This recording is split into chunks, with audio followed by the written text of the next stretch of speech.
Magandang araw mga militang Cuenca. I am Patrick Jan Katudan from Section 3 CRI-11-11 at i-present ko po ang Forsic Drug Analysis.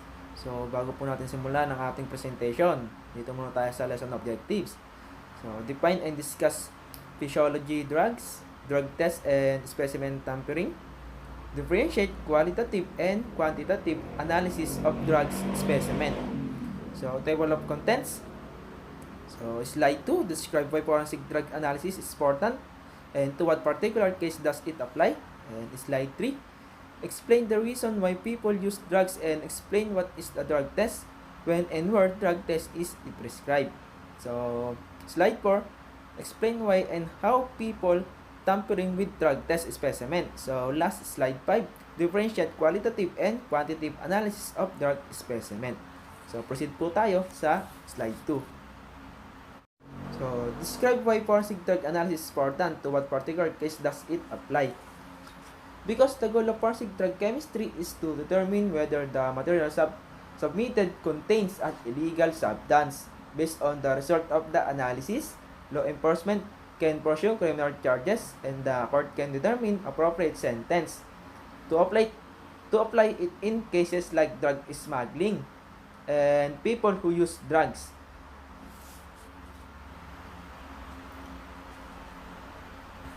So, explain the reason why people use drugs and explain what is a drug test, when and where drug test is prescribed. So, for me, there are many reasons why people using drugs for enjoyment and may like the feelings of excitement, confidence, and connection with others with some drugs can elicit. So, some young people try drugs for the first time as an experiment. So usually because their friends are doing it, it tends not to last long and will not happen often. It depends on many factors such as how easy it is to get drugs, where it's happening, your group of friends and current trends or passion, you may go on to recreational drug use or you may stop once you have satisfied your curiosity. So, the main risk of this type of drugs use is that young people may not know about the effects of the drugs they try. So, dito naman tayo sa what is a drug test. So, drug test. So, drug test looks for the presence of one or more illegal or prescription drugs in your urine, blood, saliva, hair, or sweat. So, urine test is the most common type of drug screening. Drug screening is used to find out whether or not a person has taken a particular drug or drugs. So, it may be used for employment. So, employers may test you before hiring or after hiring to check for on-the-job drug use. And next po natin ang sports organizations. So, professional and collegiate athletes usually need to take a test for performance-enhancing drug or other substances. So, legal or forensic purposes. So, testing may be part of a criminal or motor vehicle accident.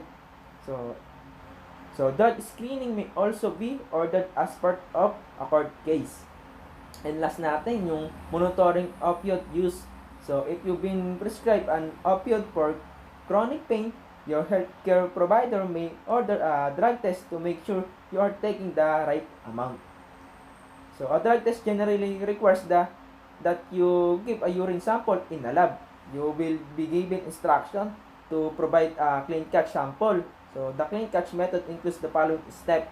So, ito po yung wash your hands, clean your genital area with a cleansing pad given by your provider. So, men should wipe the tip of their penis. So, women should open their labia and clean from the front to back. So, start to urinate into the toilet and move the collection container under your urine stream and collect at least 1 ounce or 2 of urine into the container, which should have markings to indicate the amounts, and finish urinating into the toilet and return to the sample container to the lab technician or healthcare provider. So a doctor or trained technician will usually carry out the urine drug screen. There are two types of urine drug screens and both requires a sample. So an immunoassay or AI. So test is the most common type because it is the quickest and most cost effective. However, it can give a false positive result. This shows the presence of a drug when a person has not used it.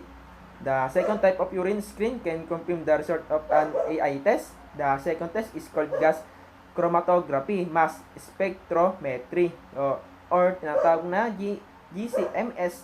So, GCMS is a more reliable method of screening than AI. It can also detect a broader range of drugs. Usually, providers only use GCMS tests as follow-ups because they are most expensive and the result take longer to receive. So, yan po ang ating drug test and whenever drug is prescribed. So, next po tayo. Explain why and how people are tampering with the drug specimen. So, drug test tampering, also known as adulteration, refers to the ingestion of a foreign substance or the addition of a foreign substance to a testing specimen to prevent the detection of the drug use and to avoid a positive result. So, test takers substitute a synthetic urine or drug-free urine from another person or from an animal. So, syempre ayaw po nila na maging positive ang result ng kanilang drug test. So, proceed po tayo sa last slide.